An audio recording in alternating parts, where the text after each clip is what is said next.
There's three core pillars in AC. There's navigation, there's stealth, and there's combat. Those three pillars have been completely redesigned. We needed to do it because of co-op.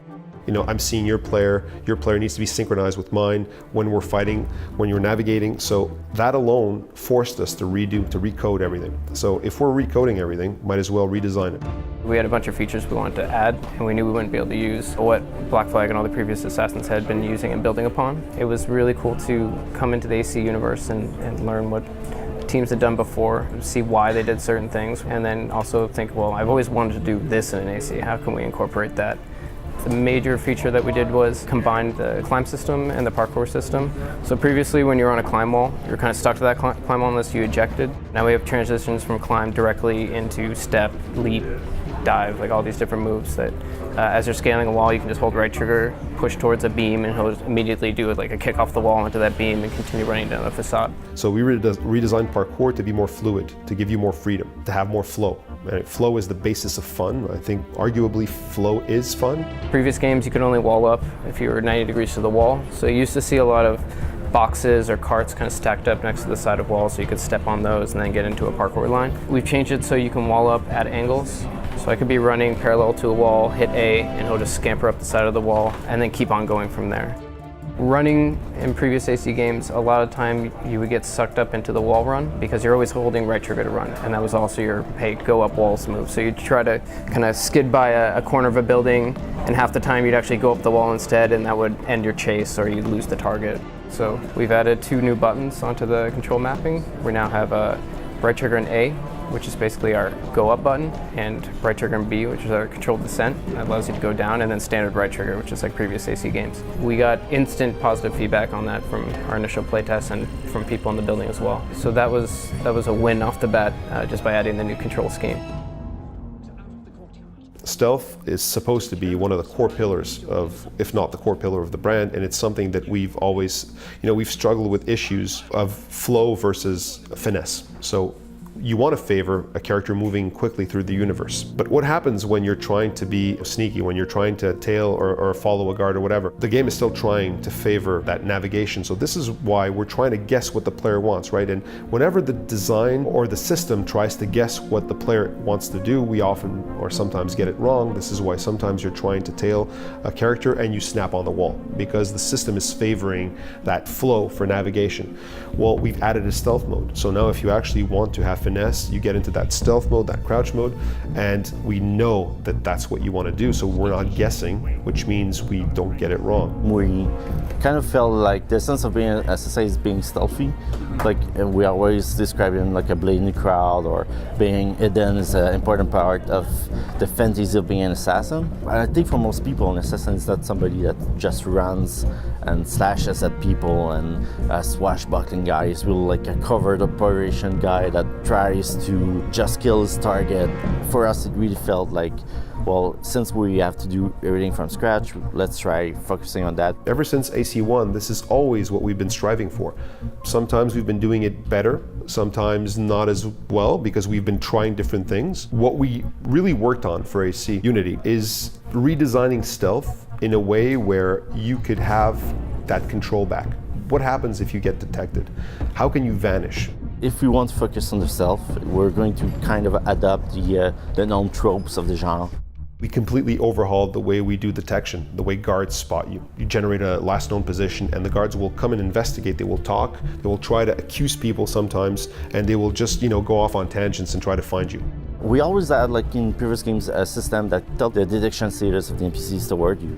It used to be NPC-centric, it was on the NPC.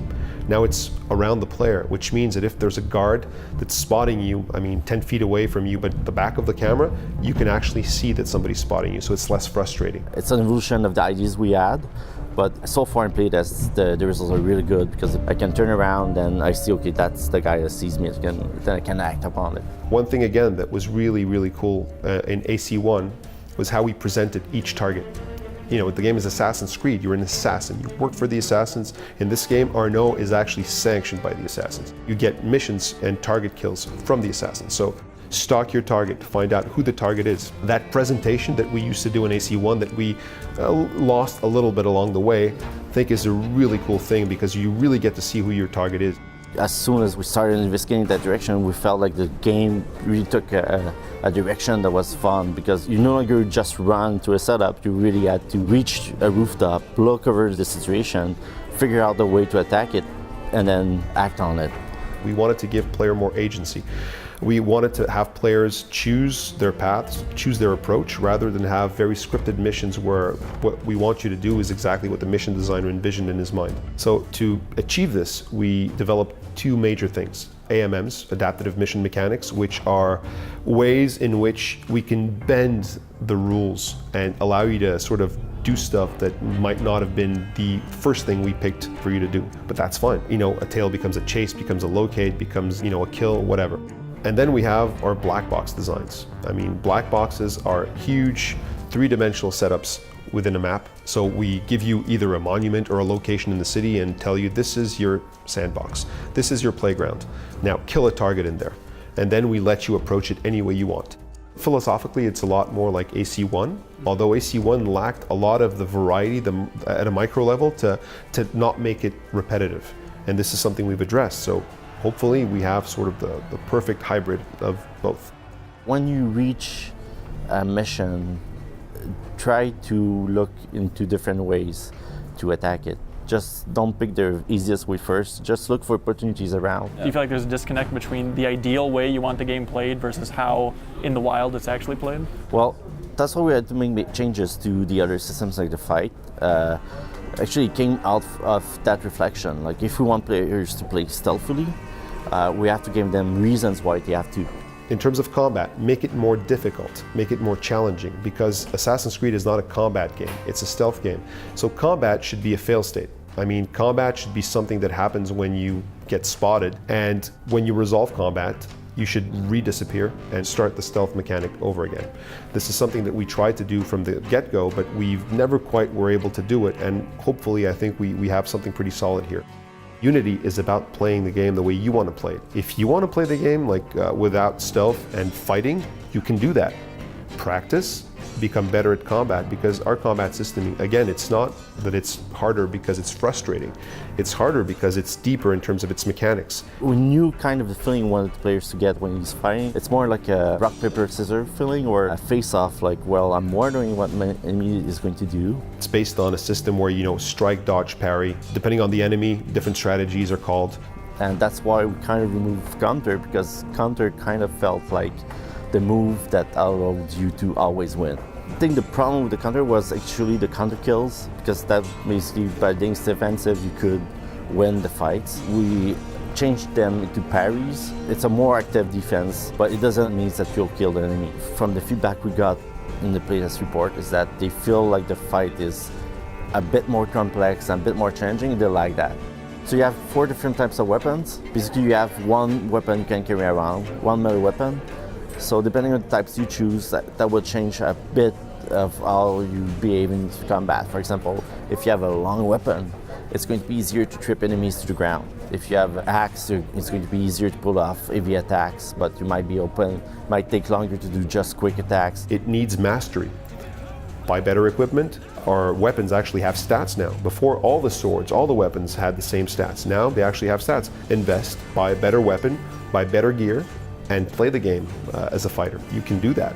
It's just that we try to build the game around you being an assassin, but you can still play it the way you want. There's a bit more strategy to it, and there's the fact that there's no easy weapons really changes the way we look into fights. We can no longer jump into the middle of a group and be sure that I'll kill them all.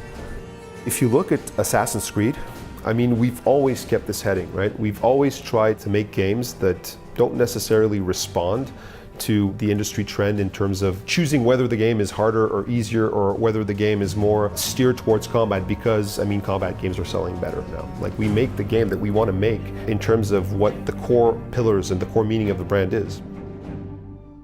It's just been a really good experience. It's a larger team than I'm used to, so I didn't know how that was going to work out, and it actually, Ubisoft is able to function quite well with as many people working on the game, so that in its own right is very impressive, and I think the world looks fantastic. It's very organic and also fits with the system, so looking at it right now I'm very impressed that we're actually able to pull that together. Usually when the game comes up, I look a lot at the forums. What I'm looking to the most is how they perceive the system, the way we modify the system to make it new again. We really took a gamble by just stripping some parts of the huge scope of the previous games, but really focusing on the core pillars and trying to refresh them for a next generation of consoles. If players do feel like it's a new experience, but it still feels like Assassin's Creed, I'll be glad about all the choices we made and the hard work we all did.